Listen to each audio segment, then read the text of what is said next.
आज का दिन नरेंद्र मोदी के लिए कितना भारी पड़ा है। एक तरफ तो राहुल गांधी की सदस्यता बहाल करनी पड़ी और दूसरी तरफ नरेंद्र मोदी जी को एक नहीं, दो नहीं, तीन तीन झटके लगे हैं। डबल नहीं, ट्रिपल ट्रबल हो गया है। और एनडीए और इंडिया 2024 के लिए जो दो टीमें हैं, उसमें से एनडीए का यानी भाजपा का पहला विकेट गिर गया है। बहुत बड़ी खबर मैं आपको बताने जा रहा हूं। और सुप्रीम कोर्ट से भी मोदी सरकार को भी झटका लगा है और सुप्रीम कोर्ट के साथ साथ हाई कोर्ट से भी झटका लगा है। एक एक करके तीनों खबरों को ध्यान से सुनिए। सबसे पहले तो यहां पर यह सुबह खबर आई, एनडीए का पहला विकेट गिर गया। एनडीए से उन्हीं के गठबंधन के सहयोगियों ने अपना सहयोग जो है वो वापस ले लिया, अपना समर्थन वापस ले लिया। मणिपुर की खबर है। दूसरी खबर आई और दूसरी खबर जो है वो आती है जब हाईकोर्ट ने सौते संज्ञान लिया है, अपने आप से संज्ञान लिया है। और हाईकोर्ट ने सौते संज्ञान लेते हुए कहा है हरियाणा में मेवात के अंदर जो बुलडोजर चल रहा है उसको रोका जाए। उस पर रोक लगा दी है कि आप बुलडोजर नहीं चला सकते हैं। और अभी अभी खबर आई है सीजीआई की अदालत से, चंद्रचूड़ साहब की अदालत से खबर आई है, सुप्रीम कोर्ट की खबर आई है मणिपुर को लेकर के। सीजीआई ने मणिपुर के डीजीपी को तलब किया था, बुलाया था और कहा था कि मणिपुर के डीजीपी अपनी सारी फाइल लेकर के आए और बताएं कि वो क्या कर रहे हैं।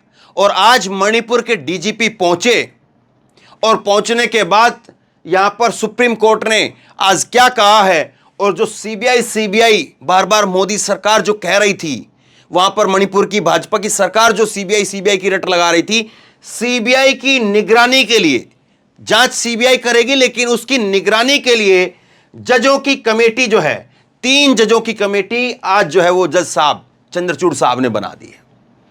तो सोचिए, एक के बाद एक 3 झटके लगे हैं। आज सुबह से चैन नहीं है। सुबह पहले तो राहुल गांधी की तस्वीरें आई, उन्होंने जो है वो हंगामा मचा करके रख दिया।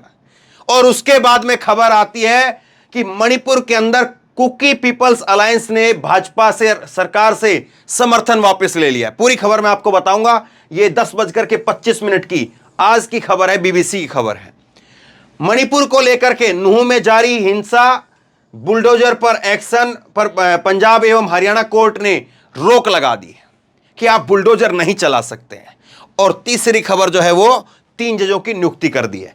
सबसे पहले जो है मैं शुरुआत करता हूं, एक एक करके खबरों पर, तीनों खबरों पर बात करेंगे। सबसे पहले मेवात से शुरुआत करते हैं, नूह से शुरुआत करते हैं।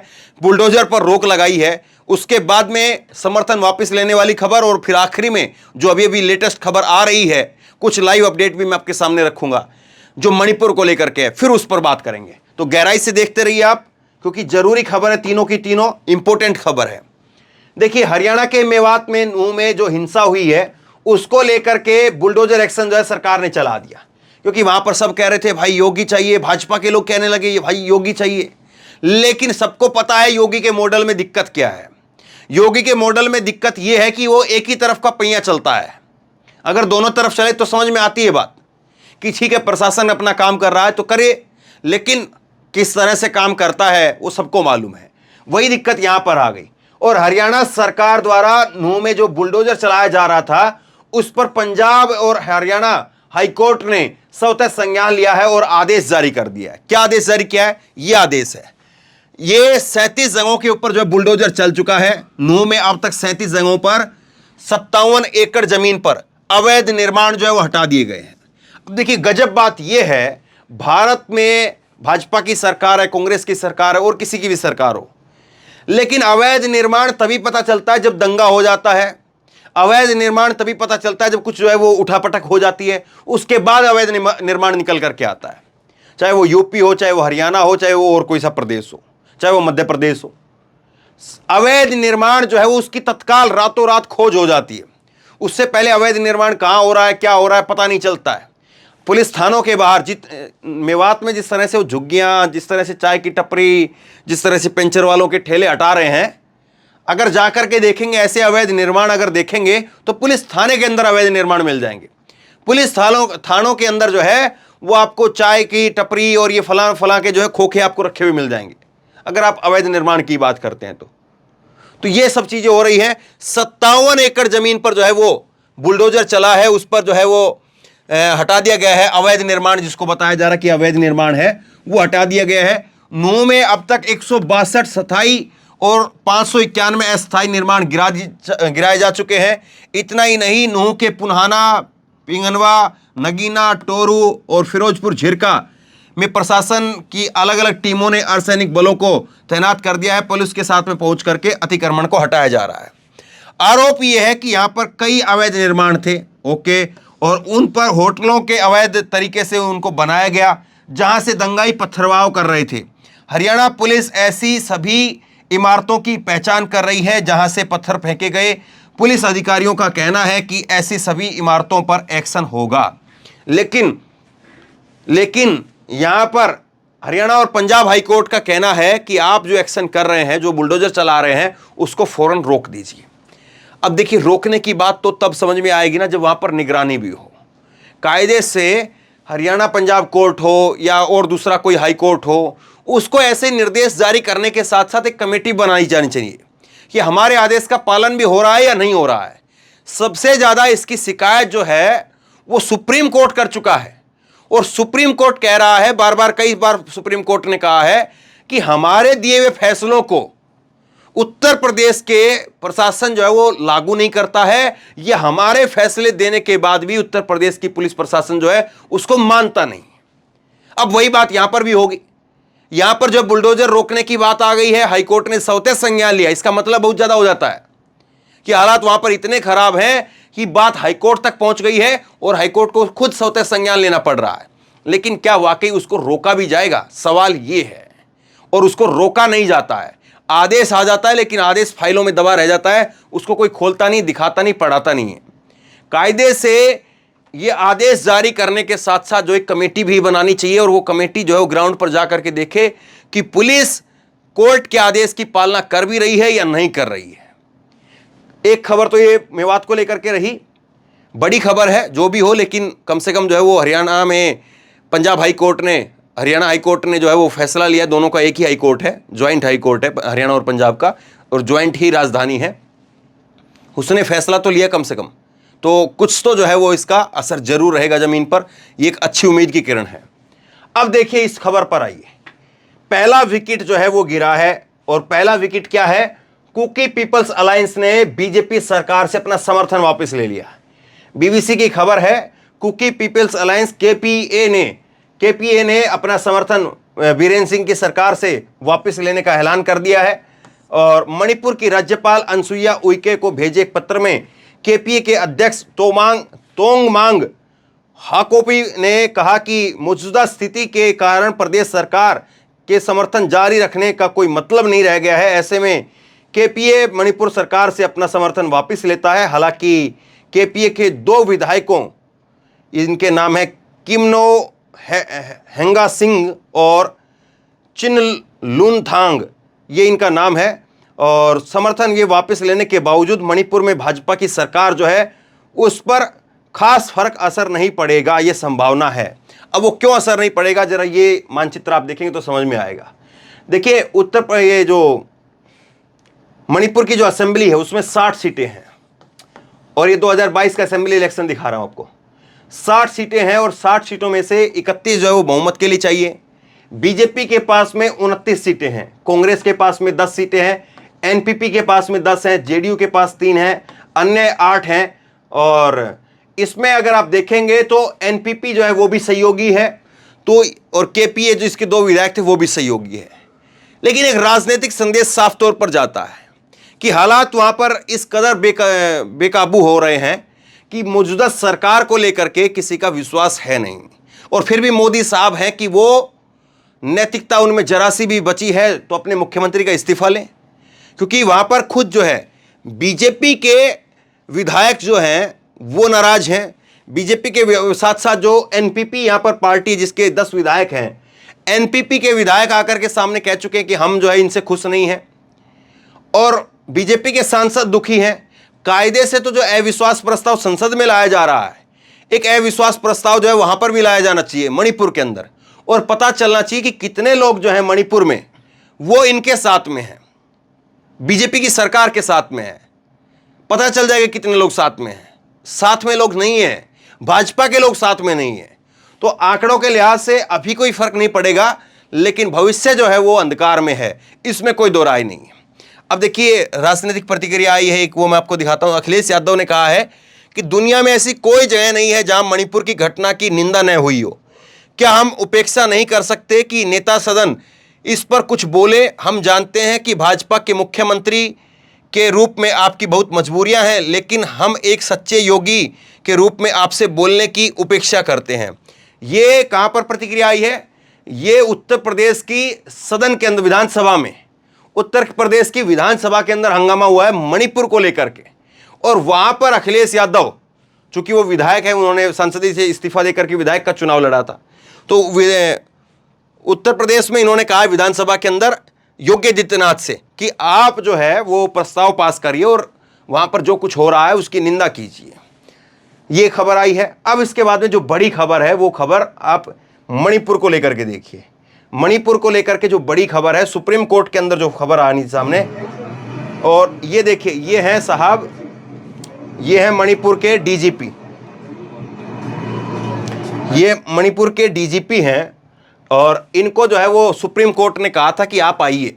मणिपुर के डीजीपी को बुलाया था, और मणिपुर के डीजीपी जो है वो सुबह सुबह सुप्रीम कोर्ट में पहुंच गए। 2 बजे सुप्रीम कोर्ट के अंदर सुनवाई शुरू हुई, और उसके बाद में लगातार जो अपडेट आ रहे हैं वो मैं आपको बता देता हूं कि किस तरह से जो है वो वहां पर अपडेट हो रहा है। और सीजीआई चंद्रचूड़ साहब ने आदेश दिया कि सीबीआई की जांच की निगरानी के लिए मुंबई पुलिस के पूर्व पुलिस कमिश्नर दत्तात्रेय पटसालगिरकर उसकी जो है वो निगरानी करेंगे। और सीजीआई ने कहा कि राहत और पुनर्वास पर सुझाव के लिए हाईकोर्ट के 3 पूर्व जजों की कमेटी बनाए, जिसमें गीता मित्तल, शालिनी जोशी और आशा मेनन, ये जो है वो नाम बताए गए हैं कि ये लोग जो है इसकी निगरानी करेंगे। और इसकी अध्यक्षता में हाईकोर्ट की पूर्व जज गीता मित्तल करेगी। गीता मित्तल जो है वो पुनर्वास और उसके साथ साथ जो है वो राहत, ये 2 चीज़ें, पुनर्वास और राहत के लिए 3 जजों की कमेटी बनाई है। नाम दोबारा सुन लीजिए, गीता मित्तल नाम है, शालिनी जोशी है और आशा मेनन है। ये जो है वो इस कमेटी की अध्यक्षता गीता मित्तल करेंगी। और दूसरी एक कमेटी है जिसमें सीबीआई जो जांच कर रही है, उस सीबीआई की जांच की निगरानी जो है मुंबई पुलिस के पूर्व कमिश्नर दत्तात्रेय करेंगे। तो ये जो है वो सुप्रीम कोर्ट की तरफ से कहा गया है। अब डिटेल में सुनिए कि आज जो कुछ हुआ है। मणिपुर हिंसा को लेकर के जो सुनवाई हुई है, इससे पहले सुनवाई के दौरान अटॉर्नी जनरल वेंकट रमनी ने बताया कि 6500 एफआईआर, 6532 है वैसे एग्जैक्ट, एफआईआर का वर्गीकरण किया गया, मतलब कि उनको जो है वो अलग अलग भागों में बांटा गया है और वो कोर्ट को उपलब्ध करा दिया गया। क्योंकि कोर्ट ने पिछली बार यही कहा था कि आप हमें बताइए कि आपके पास में जो 6532 एफआईआर हैं वो उसमें हिंसा की कितनी है, महिलाओं की कितनी है, मारपीट की कितनी है, रेप की कितनी है, अलग अलग करके बताइए। तो वो अलग अलग करी गई है और हमें बहुत परिपक्वता से मामले को देखने की ज़रूरत है। हमने कई तरह से एसआईटी के गठन का सुझाव दिया है। दरअसल क्या था, एक मामला फंसा हुआ ये था कि सरकार कह रही थी, मणिपुर की सरकार, कि सीबीआई की जांच की जाए।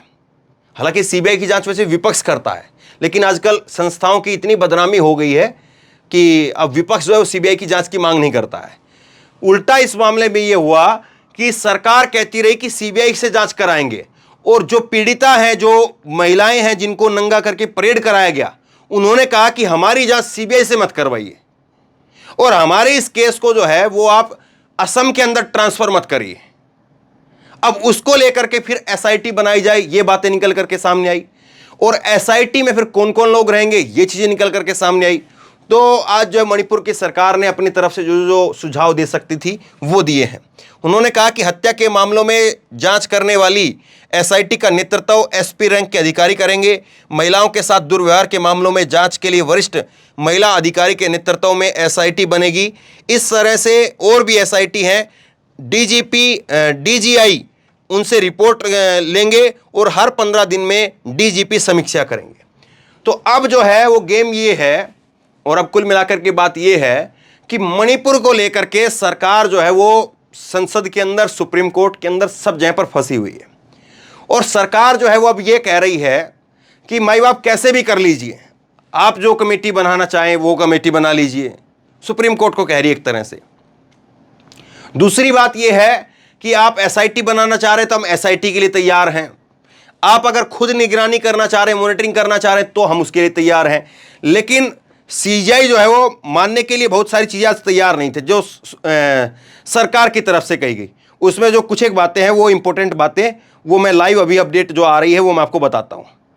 इसमें सीजीआई जो है वो कहते हैं इस मामले के अंदर, सीजीआई ने कहा कि हमारी कोशिश है कि लोगों में विश्वास बढ़े। हम विचार कर रहे हैं कि 3 पूर्व हाईकोर्ट जजों की कमेटी बनाई जाए जो राहत और पुनर्वास का काम देखेगी। 2 पूर्व जजों की कमेटी की अध्यक्षता जम्मू कश्मीर की हाईकोर्ट की पूर्व जज गीता मित्तल करेंगी।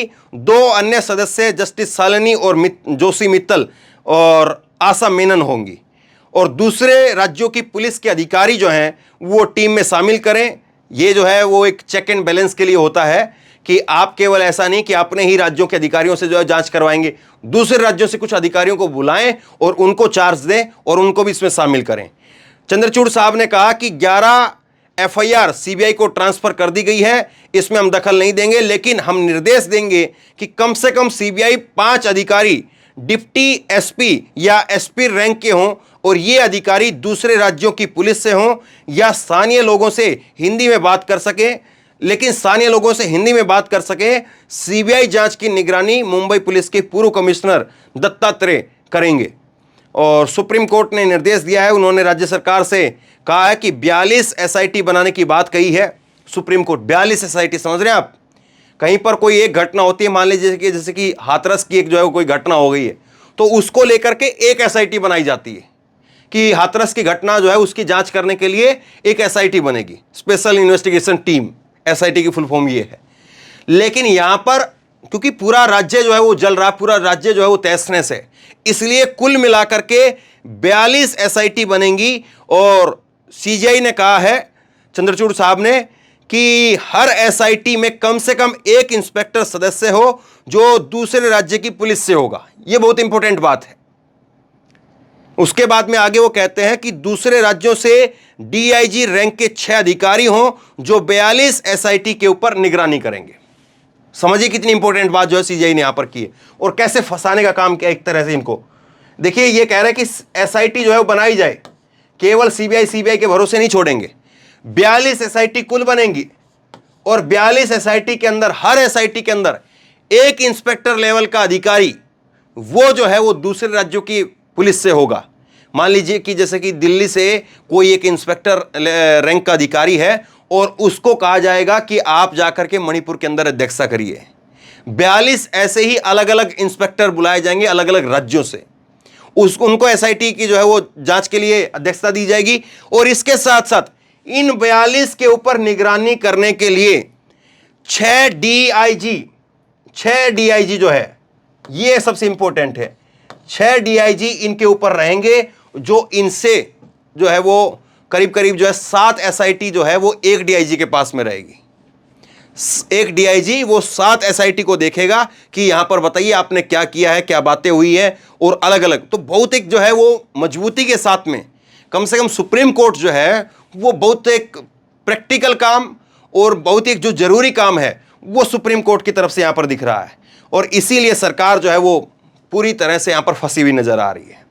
तो बहरहाल बहुत बड़ा झटका जो है मोदी सरकार के लिए है, कहीं से चैन सुकून राहत की बात नहीं है। और जब ये रिपोर्ट आएगी, एक विस्तृत रिपोर्ट आएगी, तो ये बताएगी। और निश्चित तौर पर देखिए सुप्रीम कोर्ट जो है वो अब राष्ट्रपति शासन की तो क्या कहे, लेकिन ये जिस तरह से चीज़ें हुई है, एसआईटी बनाई गई है, तो निश्चित तौर पर जो स्टेट पुलिस है, स्टेट पुलिस प्रशासन है, राज्य की वहाँ पर जो सरकार है, उसके ऊपर प्रेशर बनेगा कि सब कुछ जो है सुप्रीम कोर्ट की निगरानी में हो रहा है। सुप्रीम कोर्ट ने कहा है, और जो ये डीआईजी बनाए गए हैं ये जो है वो डायरेक्ट सुप्रीम कोर्ट को रिपोर्ट करेंगे।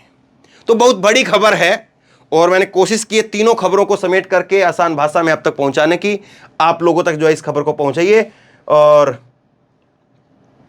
इसी तरह की तमाम खबरों के लिए ऑनलाइन न्यूज इंडिया को सब्सक्राइब कीजिए, साथ में जो बेल आइकन है घंटी उसको जरूर दबाइए, ताकि जैसे ही कोई खबर अपलोड करें उसकी नोटिफिकेशन सीधे सबसे पहले आपको मिल सके। और अगर ये वीडियो फेसबुक पर देख रहे हैं तो फेसबुक पर हमारे पेज को लाइक कीजिए, फॉलो कीजिए और इस खबर को शेयर कीजिए। धन्यवाद।